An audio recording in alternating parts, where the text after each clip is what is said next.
ঈদের দিন সকালবেলা মিষ্টি কিছু না হলে আমাদের বাঙালিদের কিন্তু জমে না। আসসালামু আলাইকুম এভরিওয়ান, সবাই কেমন আছেন? সবাইকে জানাই অনেক অনেক শুভেচ্ছা ও স্বাগত। আজকে আপনাদের তৈরি করে দেখাবো ভীষণ মজার একটি ডেজার্ট, ক্যারামেল মিল্ক পুডিং।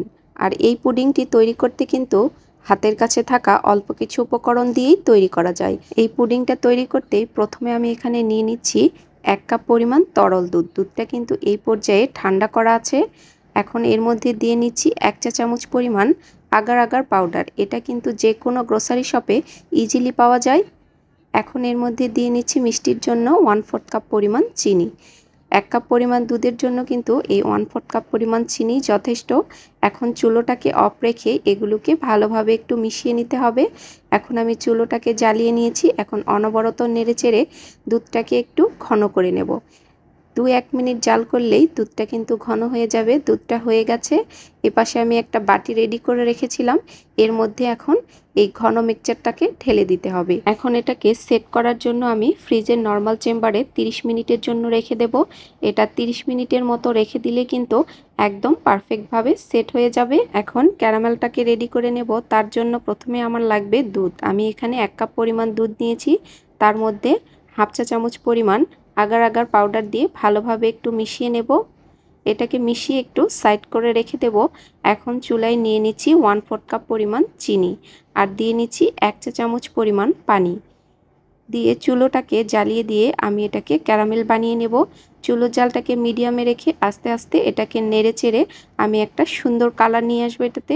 এটা কিন্তু অনেক বেশি ব্রাউন কালার করা যাবে না, তাহলে কিন্তু একটা পোড়া পোড়া গন্ধ হবে। জাস্ট এটাকে লালচে ব্রাউন কালার করে এটাকে আমি নেড়ে চেড়ে এখন এর মধ্যে দিয়ে নিচ্ছি গুলিয়ে রাখা দুধটাকে। এখন দুধটাকে দিয়ে অনবরত নেড়ে চেড়ে নিতে হবে যাতে চিনিটা ভালোভাবে গলে যায়। চুলোর জালটাকে মিডিয়ামে রেখেই এটাকে অনবরত নেড়ে চেড়ে নিতে হবে। যেহেতু আগার আগার পাউডার দেওয়া আছে এটা কিন্তু খুব সহজেই ঘন হয়ে যাবে। এটাকে এখন নেড়ে চেড়ে 1 থেকে 2 মিনিটের মতো সময় লাগে। এদিকে কিন্তু আমার মিল্ক পুডিংটা সেট হয়ে গেছে। দেখুন হাত দিলে কিন্তু একদম শক্ত, উল্টিয়ে নিলেও এটা পড়ছে না, একদম সেট হয়ে গেছে। এখন এর মধ্যেই আমি এই ক্যারামেলটাকে ঢেলে দেব। পুরোটাকেই ঢেলে নিয়েছি এর মধ্যে। এখন এটাকে আবার 30 মিনিটের জন্য ফ্রিজের নর্মাল চেম্বারে রেখে দিতে হবে যাতে এটা পুরোপুরিভাবে সেট হয়ে যায়। 30 মিনিট বাদে ফিরে এসেছি। দেখুন আমার এই পুডিংটা কিন্তু একদম পুরোপুরি সেট হয়ে গেছে। এখন এটাকে এই বাটি থেকে উঠিয়ে নেব। এই জন্য সাইড থেকে একটু ছুরি দিয়ে খুলে নিচ্ছি যাতে ভালোভাবে এটা উঠে আসে। আমি এটাকে উঠিয়ে একটা সার্ভিং প্লেটে নিয়ে নিয়েছি।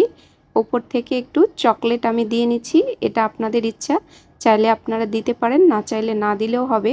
আমি এখানে হোয়াইট চকলেটটা ব্যবহার করেছি। চকলেটটাকে একটু ক্র্যাশ করে সাইড দিয়ে গার্নিশ করে নিয়েছি। আর এটা কিন্তু খেতে ভীষণ মজা হয়, তৈরি করাও খুব সহজ। আমি আপনাদেরকে কেটে দেখাচ্ছি এটা কতটা সুন্দর হয়েছে এবং একদম পারফেক্ট হয়েছে। এটা খেতে কিন্তু ভীষণ মজা, বাচ্চা থেকে বড় সবাই পছন্দ করবে। এই আসছে ঈদে আপনারা কিন্তু এই ডেজার্টটি ট্রাই করে দেখতে পারেন, খেতে অসাধারণ।